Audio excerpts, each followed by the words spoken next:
যারা এই দেশের মানুষের রুটি রুজির উপরে হাত দিয়েছে, রুটি রুজির পথ বন্ধ করে দিয়েছে, তাদের বিচার জনগণকেই করতে হবে। কারণ এদেশের জনগণই একমাত্র শক্তি।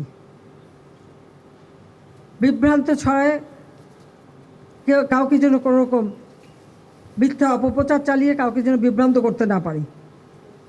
আসল সত্যটা জানুন, যারা এসবের সাথে জড়িত সারা বাংলাদেশের আনাচে কানাচে যে যেখানে আছে তাদের খুঁজে বের করুন, তাদের খুঁজে বের করুন এবং তাদের শাস্তির ব্যবস্থা করার জন্য সহযোগিতা করুন। আমি দেশবাসীর কাছে সেই আহ্বান জানাই।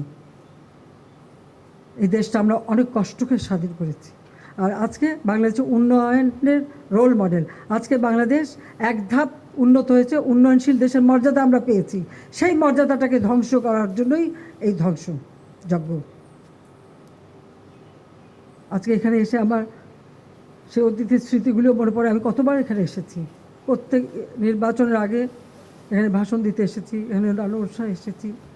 আজকে যে ধ্বংসযজ্ঞ দেখলাম, এটা কতদিন এটা আবার পুনরায় প্রতিষ্ঠা করা যাবে জানি না। টেলিভিশনের সাথে যারা কর্মরত, আপনারা নিজের জীবনের ঝুঁকি নিয়ে আপনারা অনেক চেষ্টা করেছেন, কিন্তু ওই সন্ত্রাসীদের কাছে পাওয়া অত্যন্ত কষ্টকর ছিল।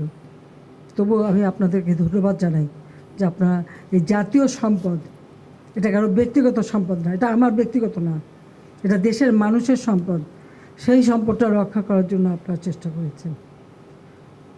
আমাদের আর আমার বোধহয় আমি আসলে আমি কথা বলতে পারছি না, এটা দেখে পড়ে একটা জিনিস তখন যেটা গড়ে তুলি অনেক কষ্ট করেই করতে হয়, দিন রাত অক্লান্ত পরিশ্রম করি।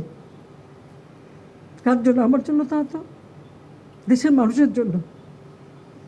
সবসময় চেয়েছি এক একটা জিনিস এমনভাবে তৈরি হবে যেন শুধু দেশ না, দেশে বিদেশের কাছে যেন একটা দৃষ্টিনন্দন থাকে, এবং যেটা আমাদের দেশের আমরা যে উন্নতি করছি তার একটা সিম্বল হিসেবে ব্যবহার হবে। সেই জায়গাগুলি একে একে ধ্বংস করা হচ্ছে, শিক্ষা প্রতিষ্ঠান, শিক্ষা পরিবেশ নষ্ট করা হচ্ছে প্রতিটি ক্ষেত্রে। এতদিনে এত কষ্টের ফসল সব শেষ করে দিতে চাচ্ছে, এটি হচ্ছে সবচেয়ে বড় কষ্ট। আমি দেশবাসীর কাছে এর বিচার চাই আর তাদের সহযোগিতা চাই।